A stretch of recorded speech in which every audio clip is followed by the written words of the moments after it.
আলাইকুম। এনটিআরসি 19তম শিক্ষক নিবন্ধন পরীক্ষায় ভৌত বিজ্ঞান এবং প্রভাষক প্রদর্শক পদার্থবিজ্ঞানের জন্য ইলেকট্রনিক্স অধ্যায়ের গাণিতিক অংশটি খুবই গুরুত্বপূর্ণ। ভৌত বিজ্ঞানের যে উপবিভাগ আছে আধুনিক পদার্থবিজ্ঞান এবং ইলেকট্রনিক্স, এখানকার মধ্যে এটি হচ্ছে পরিচ্ছেদ 2 এবং একই সাথে এটি প্রভাষক এবং প্রদর্শকের জন্য ইউনিট 9 এর পরিচ্ছেদ এবং 1-2 এর অন্তর্ভুক্ত। আমাদের এই রবি এডুকেয়ার যে ভৌত বিজ্ঞান এবং প্রভাষক প্রদর্শকের কম্বাইন্ড লেকচার বইটি আছে, এই লেকচার বইটির কোর্স প্ল্যানের আমরা যদি দেখি যে এই যে ইলেকট্রনিক্সের আমাদের যে আজকে সম্পূর্ণ আমরা গাণিতিক অংশটা আলোচনা করব। শুরুতেই আমরা এই অধ্যায়ের প্রয়োজনীয় সমীকরণগুলো দেখে নিব এবং এই সমীকরণ ভিত্তিক সবগুলো প্রবলেম সলভ করব। প্রথমে 1 নম্বর সমীকরণ হচ্ছে পিএন জাংশনের রোধ। তো পিএন জাংশনের রোধ আমরা যে রোধের নরমাল সমীকরণটা সেটাই, তাহলে আর ইকুয়াল শুধু এখানে ডেলটা যুক্ত হবে, ডেল বি ভাগ ডেল আই। এখানে মূলত আমাদের যে ওহমের সূত্রটা ছিল ভি ইকুয়াল আই আর, ওখান থেকে সরাসরি এসে যাচ্ছে, শুধু এখানে ডেল আছে। তাহলে আমাদের ডেল ভি মানে কি? বিভব পার্থক্যের পরিবর্তন, বিভব পার্থক্যের পরিবর্তন। আর আমাদের ডেল আই মানে কি? ডেল আই মানে হচ্ছে তড়িৎ প্রবাহের পরিবর্তন। তো আমরা এগুলো লিখে নিব। তো এখানে আমাদের কিন্তু বিভবের একক কি? এসআই একক ভোল্ট এবং তড়িৎ প্রবাহের এসআই একক হচ্ছে এম্পিয়ার। তো এরপরে আমরা যদি 2 নম্বর সমীকরণটা দেখি, তাহলে আমরা যে ট্রানজিস্টর পড়ছিলাম পিএনপি এবং এনপিএন ট্রানজিস্টর, সেখানে আমরা একটা সমীকরণ দেখছিলাম, সেটা হচ্ছে নিঃসারক প্রবাহ I equal IB plus I C. আমরা যখন আপনাদের হয়তো বা মনে আছে, যখন আমরা পিএনপি বা এনপিএন ট্রানজিস্টর আমরা পড়ছিলাম, তো তখন কিন্তু এটা কি ছিল? Emitter base collector. এখানে কি ছিল? Emitter base collector. তো শুরুতে এখানে কি ঘটনাটা ঘটছিল দেখেন তো। যেমন এটার ক্ষেত্রে ইমিটর থেকে যে আমাদের ইলেকট্রন গুলো এখানে বেজে গিয়ে এখানকার হোলের সাথে মিলিত হওয়ার চেষ্টা করছে, 5% মিলিত হয়েছে, বাকি 95% কোথায় গেছে? কালেক্টরে গেছে। এভাবে আমাদের কিন্তু আই আইবি আইসি প্রবাহ সৃষ্টি হয়েছিল। তো সেখান থেকে আমরা দেখতে পাচ্ছি তো সব ইমিটর থেকে যাচ্ছে, এই জন্য ইমিটর কারেন্ট ইকুয়াল কি? Base current plus collector current. তাহলে আমাদের আই মানে কি? ইমিটর কারেন্ট বা বাংলা হচ্ছে নিঃসারক প্রবাহ। আইবি ইকুয়াল বেস কারেন্ট বা পিট প্রবাহ এবং আইসি ইকুয়াল কি? কালেক্টর কারেন্ট বা সংগ্রাহক প্রবাহ। তো আমাদের কখনো যদি বলে যে ধরেন যে নিঃসারক প্রবাহের পরিবর্তনের জন্য বেস প্রবাহের পরিবর্তন এত হলো, কালেক্টর প্রবাহের পরিবর্তন এত হলো, সেক্ষেত্রে আমরা জাস্ট কি করব? যদি পরিবর্তন বলে, তাহলে আমরা জাস্ট অঙ্ক করার ক্ষেত্রে শুধু ডেল বলবো, ডেল দ্বারা পরিবর্তন বোঝায়। তাহলে del I equal del IB plus del I C. তো আমাদের এরপরে সমীকরণটা হচ্ছে, এটা খুব গুরুত্বপূর্ণ, এটাকে বলা হয় বিবর্ধক গুণক। এগুলার কিন্তু অন্য নামগুলো জানা খুব জরুরি, কারণ পরীক্ষা অনেক সময় ইংরেজি নামগুলো দিয়ে থাকে, আমাদের কম সময় প্রেসারে আমরা বুঝতে পারি না। তো এটার অপর নাম হচ্ছে অ্যাম্পলিফিকেশন ফ্যাক্টর। অ্যাম্পলিফিকেশন মানে বিবর্ধক, ফ্যাক্টর মানে গুণক। অ্যাম্পলিফিকেশন ফ্যাক্টর আপনারা একটু মনে রাখবেন কষ্ট করে। তো এটাকে আলফা দ্বারা প্রকাশ করা হয়। এই আলফা মানে হচ্ছে ডেল আইসি ভাগ ডেল আই ই। অনুরূপভাবে যদি কখনো পরিবর্তন না বলে, তাহলে আমরা এটাকে কি করব? সেক্ষেত্রে আমরা এটাকে লিখব যে আলফা ইকুয়াল আইসি ভাগ আই ই। তো এগুলা কি আমাদের কিন্তু এর পাশে জানাই আছে। আমাদের এই আলফার কিন্তু আরো একটা সমীকরণ আছে, আমরা যদি কখনো ঠেকে যাই তো আমরা সেই সমীকরণটা ব্যবহার করব। সেটা হচ্ছে আলফা ইকুয়াল বিটা ভাগ 1 প্লাস বিটা। তাহলে এবার আমাদের এই বিটাটা কি? এটাই আমাদের শেষ সমীকরণ। তাহলে এই বিটাকে বলা হয় হচ্ছে প্রবাহ লাভ। আমরা একটু কষ্ট করে মনে রাখবো, প্রবাহ লাভ। তো এটারও একটা কিন্তু ইংরেজি শব্দ আছে। প্রবাহ মানে কি? আমাদের কারেন্ট, এটাকে আমরা বলবো কারেন্ট, লাভ মানে আমরা বলবো গেইন। প্রবাহ লাভ বা কারেন্ট গেইন। তাহলে প্রবাহ লাভ বা কারেন্ট গেইন বিটা সমান হচ্ছে, সমীকরণটা প্রায় সেম, এখানে ডেল আইসি ভাগ ডেল আই ছিল, জাস্ট এখানে আই বি হবে। তাহলে ডেল আইসি ভাগ ডেল আই বি। বা তো আমি যেটা বলছিলাম, যদি কখনো এখানে এগুলো পরিবর্তন না থাকে, তাহলে আমরা শুধু ডেল গুলো তুলে দিব, পরিবর্তন থাকলে ডেল লিখবো। তাহলে বিটা ইকুয়াল আমরা কি লিখতে পারি? আইসি ভাগ আই বি। তো তো এখন আরো একটা বিষয় আছে, তাহলে এখানে কিন্তু আর একটা সম্পর্ক আছে, যেমন এই আলফা বিটার একটা সম্পর্ক ছিল, এখানে আমরা একটা বিটা লিখতে পারি, সেটা হচ্ছে বিটা ইকুয়াল এই যে আলফা ভাগ 1 মাইনাস আলফা। তাহলে আমরা দেখলাম যে আসলে এই সমীকরণগুলো হইলে আমাদের ইনশাল্লাহ সব হয়ে যাবে। আমরা যদি কখনো শুধু বিটা দেওয়া থাকে আলফা বের করব, মোটামুটি এই সমীকরণটা কিন্তু সব অঙ্কের ক্ষেত্রে লাগবে এখানে। যদি আমরা এটা মনে রাখতে পারি, দেখেন এগুলো সব সম্পর্কযুক্ত, আমরা এখন সবগুলা প্রশ্ন সলভ করব। তো আমরা যদি এখন শুরু করে দেই, প্রথমে দেখেন পিএন জাংশনে 0.1 ভোল্ট বিভব পার্থক্যের পরিবর্তনের জন্য, তাহলে বিভব পার্থক্যের পরিবর্তন আমরা কি জানছিলাম বলেন, আমরা জানছিলাম ডেল ভি। তাহলে ডেল ভি কত, 0.1 ভোল্ট। এর জন্য আনুষঙ্গিক তড়িৎ প্রবাহের পরিবর্তন, তাহলে তড়িৎ প্রবাহের পরিবর্তন কি, ডেল আই। তাহলে ডেল আই, তাহলে ডেল আই কত পাওয়া গেছে দেখেন, 400 মিলি এম্পিয়ার। এখানে কিন্তু এই এককগুলা দিকে আমাদের একটু গুরুত্ব দিতে হবে। তা আমরা যেহেতু রোধের এসআই একক আমরা ওহম পাবো, সুতরাং অবশ্যই এটাকে কি করতে হবে, এসআই একক করতে হবে। তাহলে এসআই একক করলে কত হবে, মিলিকে আমরা জানি 1000 দ্বারা ভাগ করতে হয়, মানে 10⁻³ মানে 1000 দ্বারা ভাগ এত এম্পিয়ার। তো আমরা যে সূত্রটা শুরুতেই দেখছি, কি সূত্র জানি বলেন, আমরা দেখছিলাম আর ইকুয়াল কি, ডেল ভি ভাগ ডেল আই, জাস্ট শুধু মানগুলো বসাই দিব আমরা, 0.1 ভাগ 400 গুণন 10⁻³। তো যদি আমরা একটু ক্যালকুলেটর করে নেই, তাহলে এই মানটা আসে 0.25 ওহম। তাহলে এটাই হচ্ছে আমাদের অ্যান্সার। তো আমাদের এইটা সেম ম্যাথ একটা কিন্তু আমাদের বইয়ে এখানে একটা এক্সারসাইজ দেওয়া আছে, তো একদম এক, এটা আপনারা এক্সারসাইজ করুন, এখানে উত্তর দেওয়া আছে। তো আমরা যদি এই ম্যাথটা দেখি, দেখেন এবারে একটু ভিন্ন করে দিছে, আমরা সিকোয়েন্স অনুযায়ী সব নিয়ে এসেছি। এখানে বলছে পিএন জাংশনে এত বিভব পার্থক্য প্রয়োগ করলে, তার মানে যখন বিভব পার্থক্য ছিল এত, তখন তড়িৎ প্রবাহ ছিল 25 মিলি এম্পিয়ার, কিন্তু যখন বিভব পার্থক্য 1.3 ভোল্ট, তখন বিদ্যুৎ প্রবাহ কত, 42 এম্পিয়ার। তাহলে দেখেন তো বিদ্যুৎ প্রবাহের এটা পরিবর্তন হয়ে গেছে কত, বিদ্যুৎ প্রবাহ 25 থেকে কত হয়ে গেছে 42, যখন বিভব 0.1 ভোল্ট থেকে 1.3 ভোল্ট। তো আমাদের এখানে গতীয় রোধ চাইছে, গতীয় রোধ মানে ছিল কিন্তু আমাদের এই যে বিভব পার্থক্যের পরিবর্তন ভাগ আমাদের তড়িৎ প্রবাহের পরিবর্তন। তাহলে এখানে দেখেন তো বিভব পার্থক্যের পরিবর্তন ডেল ভি সমান কি হবে, কত পরিবর্তন হয়ে গেছে বিভব পার্থক্যের, তাহলে 1.3 মাইনাস 1.1 এত ভোল্টের পরিবর্তন হয়েছে, তাহলে সমান কত, 0.2 ভোল্ট। তড়িৎ প্রবাহের পরিবর্তন কত হয়ে গেছে, তড়িৎ প্রবাহ 25 থেকে হয়ে গেছে 42, তাহলে পরিবর্তন ডেল আই, তাহলে ডেল আই হচ্ছে 42 মাইনাস 25।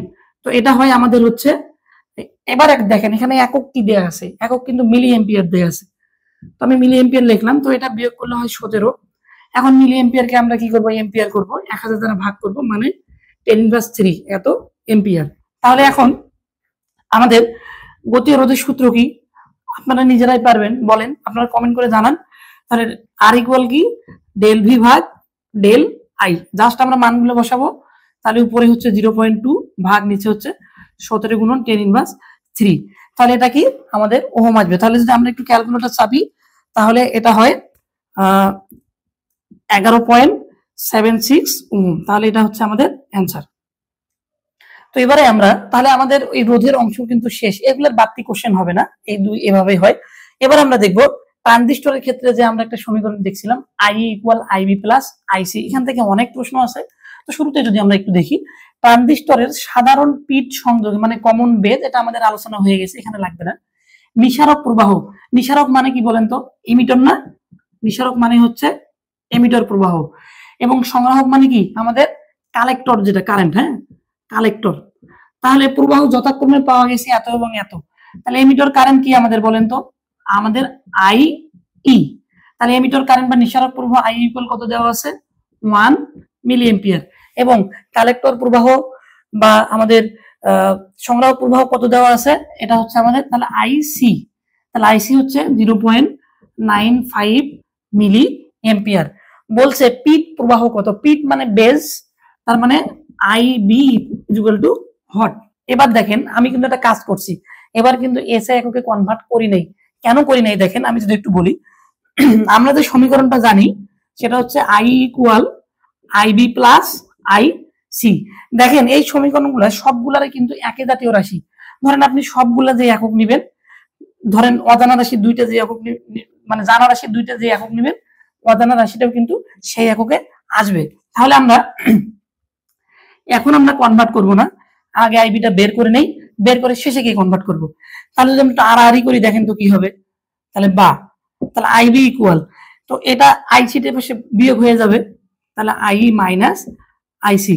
আমরা একটু মানগুলা বসাই দেই। আই মানে কি হচ্ছে 1 মাইনাস 0.95, অবশ্যই এটা কি বলেন মিলি এম্পিয়ার। আচ্ছা, এটা কি আমাদের মিলি এম্পিয়ার। তাহলে যদি আমরা বিয়োগ করি তাহলে হয় 0.05, তাহলে এটা কি 0.05 মিলি এম্পিয়ার হবে। তো শেষের লাইনে গিয়ে এটাকে আমরা এবার এম্পিয়ার করব, তাহলে সুবিধা হবে। তাহলে 0.05 গুণন 10⁻³ এম্পিয়ার, তাহলে এটা হচ্ছে আমাদের অ্যান্সার। আপনারা যদি যারা বুঝতে পারছেন আপনারা কমেন্ট করে এখানে জানাই দেন। তো এখন দেখেন, কেউ যদি বলতে পারেন যে স্যার আমরা যদি এটাই রাখি, আসলে এটা রাখলেও হবে, কিন্তু আসলে শিক্ষক নিবন্ধন পরীক্ষায় খুব সেন্সিটিভ, স্যারের পছন্দ হয় না আপনি এসে করেন নাই, যেহেতু আপনি বাচ্চাদের শেখাবেন, আপনাকে অ্যাজ এ টিচার হিসেবে জাজ করবে, এজন্য আমরা চেষ্টা করব এসে এককে রাখার। তাহলে দেখেন আমাদের এরকম একটা এক্সারসাইজ দেওয়া আছে, 3-এর এক্সারসাইজ, বলছে 20 মিলি এম্পিয়ার নিসারক প্রবাহ, তাহলে এটা লিখে দেন নিসারক প্রবাহ মানে কি আই ই। এত সংগ্রাহক প্রবাহ পাওয়া গেল, তার মানে আই দেওয়া আছে, আইসি দেওয়া আছে, এবং ভূমি প্রবাহের মান কত আইবি, প্রায় সেম জিনিস, অথবা কখনো এই দুইটা দেওয়া থাকবে, এটা চাবে আপনারা নিজেরাই করবেন। তো আমরা এবার দেখব জাস্ট এই যে আমরা বিবর্ধক গুণক এবং প্রবাহ লাভ, এবার এটাতে আসবো, অর্থাৎ আমরা এখানে কিন্তু একদম সিকোয়েন্স অনুযায়ী চলে আসছি। তাহলে দেখেন, একটি ট্রানজিস্টরের সাধারণ পিট সংযোগে যুক্ত এর সংগ্রাহক প্রবাহ, তাহলে সংগ্রাহক প্রবাহ মানে কি আপনারা বলেন আইসি 0.95, সরি 0.95 হবে 95 মিলি এম্পিয়ার। আমি এখন এককটা কনভার্ট করতেছি না। পিট প্রবাহ মানে কি বলেন তো আইবি, আইবি কত দেওয়া আছে 0.05, এটাও কিন্তু মিলি এম্পিয়ারে দেয়া আছে। এখন বলছে যে বিবর্ধক গুণক কত, তো বিবর্ধক গুণক আলফা মানে কি আপনারা কমেন্ট করে লিখে দেন।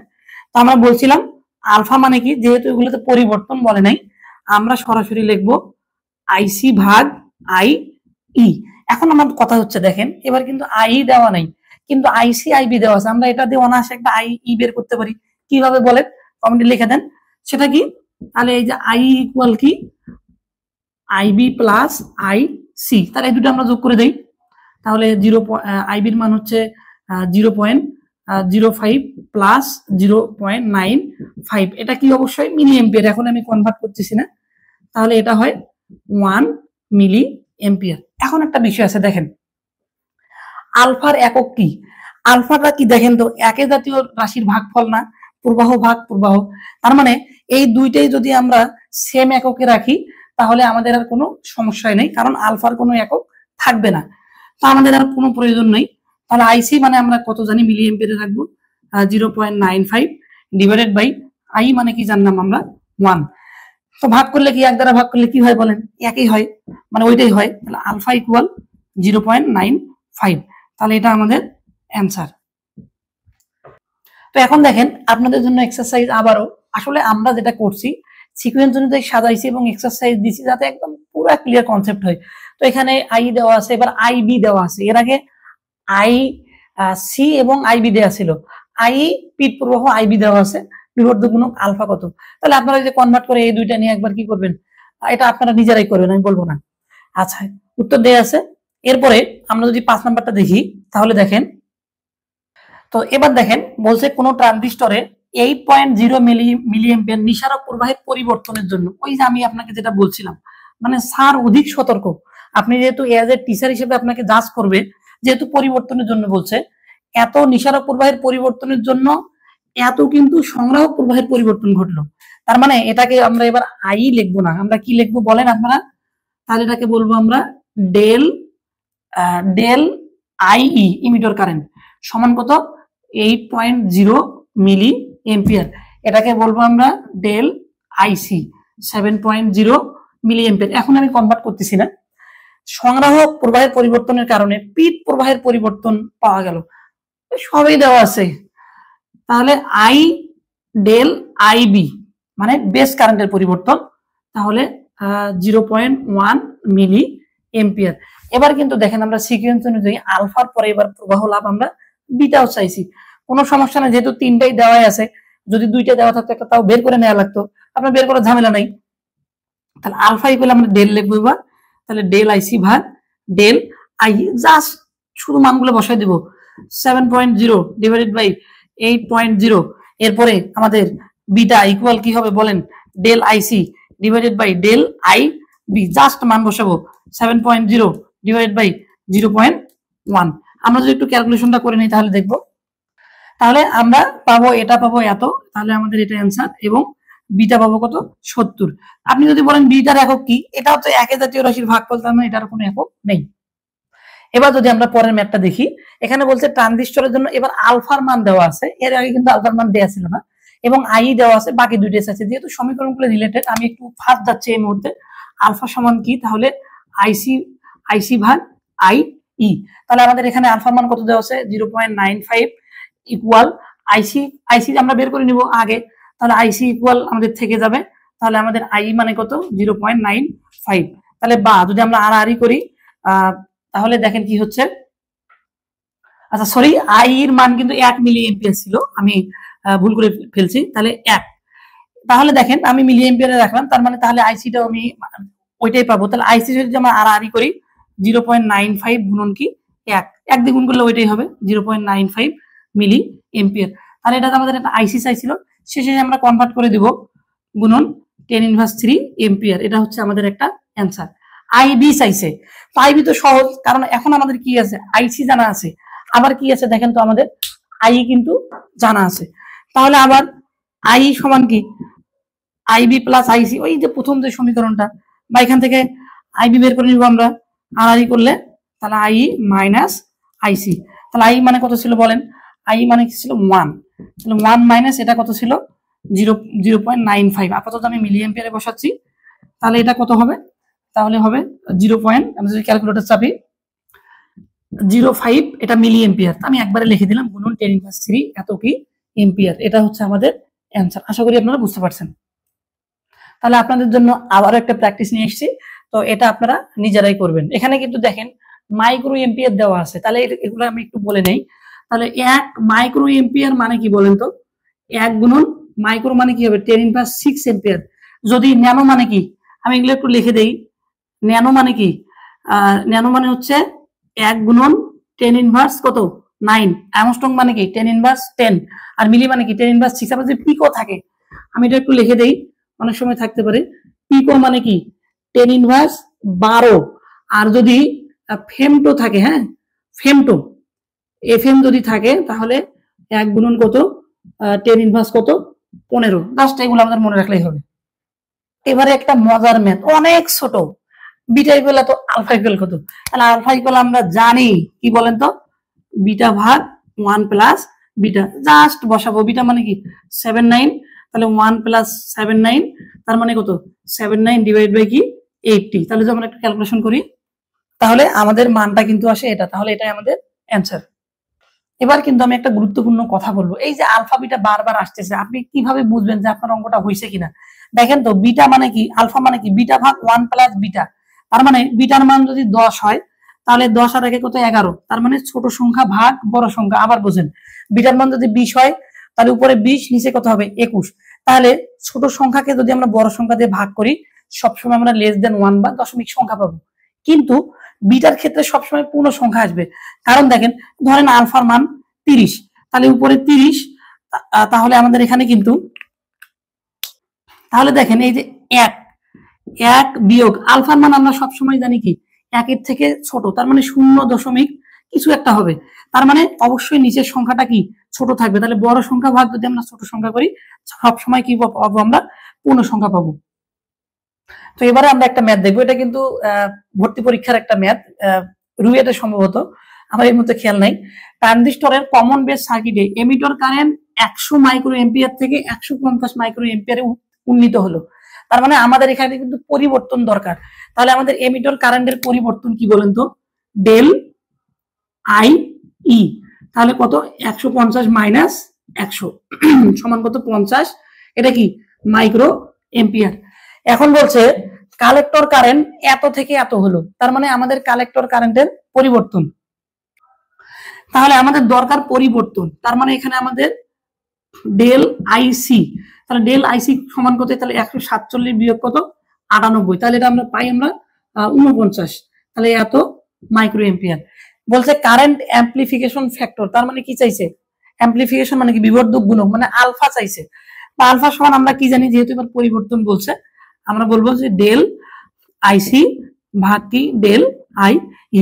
তো মানগুলো আমরা তো দেওয়াই আছে এখানে, তাহলে আমরা পাইছি, আমরা ডেল আইসির মান পাইছি 49 ডিভাইড বাই 40। দেখেন একটু আগে আমি যে কথা বলছিলাম, আলফার ক্ষেত্রে নিচেরটা কিন্তু সবসময় আমরা কি পাবো, বড় সংখ্যা কিন্তু পাবো, না হলে এখানে দশমিক সংখ্যা আসবে না। যদি আমরা ক্যালকুলেশন করি তাহলে আমরা দেখেন 49 ভাগ 50, তাহলে 0.98, তাহলে 0.98, এটা হচ্ছে আমাদের অ্যান্সার। এখন আপনারা বলেন তো, এই ম্যাথটাতে যদি বিটা চাইতো পারতেন না আপনারা? তখন আমরা এই যে আইসি এবং আই দিয়ে আইবি বের করে নিতাম, এবং মানে বিটা মানে কি, তাহলে ডেল আইসি ভাগ ডেল আইবি। তো এটা কিন্তু অনেক গুরুত্বপূর্ণ, বিশেষ করে যারা কলেজ পর্যায়ে আছেন। তো অনেক বইয়ে কিন্তু আপনারা এইভাবে সিকোয়েন্স অনুযায়ী, এবং আমি কিন্তু প্রমাণটা পর্যন্ত দিয়ে দিছি, দেখান যে এত। তো দেখেন আমরা একটু প্রমাণটা সলভ করবো, একটু মনোযোগ দিবেন, অনেক সহজ যদি আপনারা একটু মনোযোগ দেন। তাহলে আলফা সমান আমরা কি জানছিলাম বলেন তো, আপনারা সত্য কথা বলবেন, কি জানেন? আলফা সমান আমরা কি জানছিলাম, আই সি ভাগ আই ই। আশা করি এটাতে আপনাদের সাথে কোনো দ্বিমত নাই। তাহলে সমান আই সি ভাগ, এখন বলেন তো আই মানে কি, প্রথম যে সমীকরণটা পড়ছিলাম আই মানে কি, আইবি প্লাস আই সি, কোনো সমস্যা নাই। এখন আমাদের উদ্দেশ্য হচ্ছে এইরকম একটা সমীকরণ দাঁড় করাবো, মানে আমাদের উপরে কি নিয়ে আসতে হবে, বিটা। তাহলে উপরে বিটা আমরা কিভাবে আনতে পারি বলেন তো, আইসি ভাগ কি মানে বিটা, আইসি ভাগ আইবি মানে বিটা। তাহলে কাজ করি আমরা, উপরের লবকে এবং এই যে লব হর দুইটাকে আমরা আইবি দ্বারা ভাগ করি। তাহলে উপরে আমরা ভাগ করলাম আইসি ভাগ আইবি, এই জায়গাটা একটু খেয়াল করবেন, আমার উদ্দেশ্য হচ্ছে এখানে বিটা বানাইতে হবে আমাকে। তো এটা মানে বিটা, তো এদিকে এখন যা হয় হোক, তাহলে আইবি আমি একটু ভাঙাই দেখাই, আইসি ভাগ কি আইবি, অর্থাৎ আমি উপরে এবং নিচটাকে কি করলাম, আইবি দ্বারা ভাগ করছি। তাহলে আইসি ভাগ আইবি মানে কি বলেন আপনারা নিজেই, এটা মানে হচ্ছে বিটা, উপরটা আমি পেয়ে গেছি। এবার আমি একটু ভাঙাই নেই, আমি একটু ভাঙাই দেখাই, আইবি ভাগ আইবি, এটাকে আমি একদম ভাঙাই নিচ্ছি। তাহলে এখানে আইসি ভাগ আই বি, তাহলে সমান বিটা ভাগ আইবি ভাগ আইবি মানে কি বলেন তো, এক হবে না, কাটা যাবে, তাহলে 1 প্লাস আবার আইসি ভাগ আইবি মানে কি বিটা, তাহলে কি বিটা। দেখেন কি চমৎকার ভাবে হয়ে গেল। তো আমরা যদি এভাবে একটু মনোযোগ দেই, একটু মনে রাখি যে আমাকে এভাবে নিয়ে আসতে হবে, তাহলে ইজিলি হয়ে যাবে। তো আপনাদের যদি ক্লিয়ার হয় অবশ্যই আপনারা কমেন্ট করে জানাই দেন। এরপরে আমরা এখন এটা প্রমাণ করব।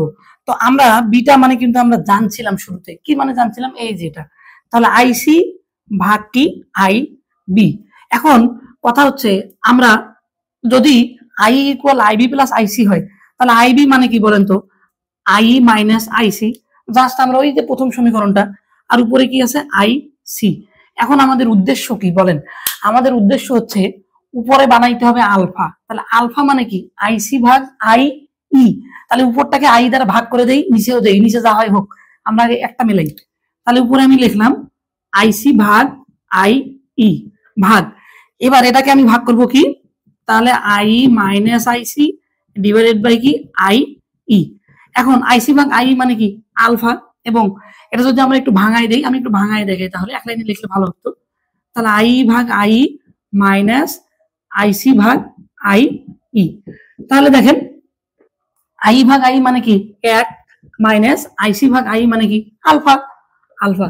তার মানে দেখেন আমাদের কিন্তু আলহামদুলিল্লাহ আমাদের কিন্তু খুব সহজে প্রমাণটা হয়ে গেছে। তো আমাদের কিন্তু এই লেকচার বইগুলো খুব অল্প পেজের এবং টপিক ভিত্তিক সিকোয়েন্স অনুযায়ী অসংখ্য আপনারা এগুলার ডেমো দেয়া আছে, এখানে কিন্তু এই উত্তরগুলা ঠিক এভাবে খুব সুন্দরভাবে এখানে সলভ করে দেয়া আছে।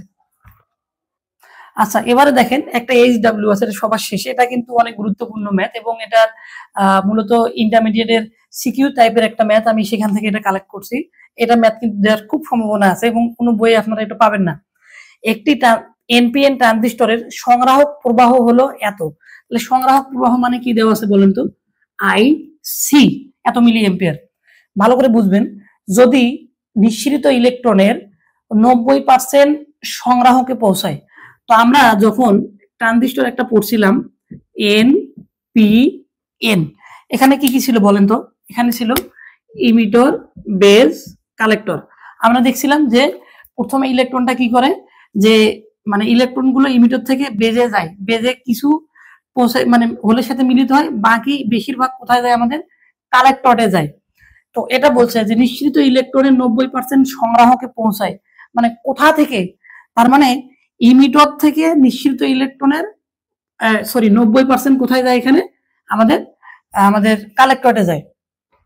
এখন কি চাইছে? আই চাইছে, আইবি চাইছে, আলফা চাইছে। তাহলে আমরা এটা বলতে পারি না, দেখেন তো, যে আইসি সমান, এই আইসিটা কিসের জন্য সৃষ্টি হচ্ছে? আইর জন্য না।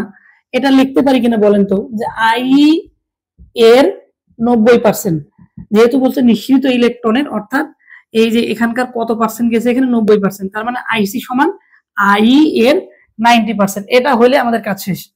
তাহলে দেখেন, আমরা আইসি কিন্তু আমরা জানি 10 সমান, তাহলে আই এর 90% মানে কি? 90 ভাগ কত? 100। তাহলে 10 ইকুয়াল, তাহলে আই গুণন এটা হয় 0.9। এখান থেকে যদি আমরা আই বের করি, আর মানে আর করি, তাহলে 10 ভাগ কত? 0.9।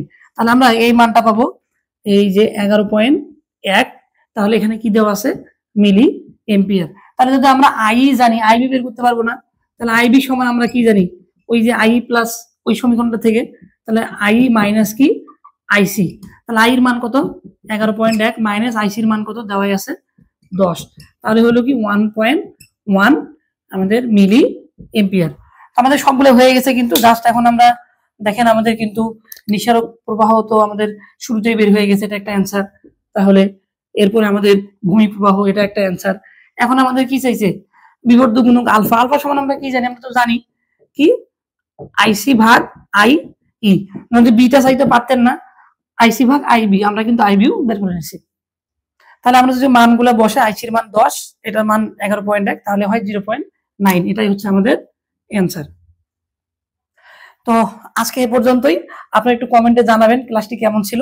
আমরা এইভাবে লেকচার প্ল্যান অনুযায়ী এই বইটার প্রতিটা পৃষ্ঠের প্রতিটা গাণিতিক অংশ এবং যে প্রশ্নগুলো আছে, ইনশাল্লাহ আমরা ধরে ধরে সবগুলোই সলভ করবো। সবাই ভালো থাকবেন। আসসালামু আলাইকুম।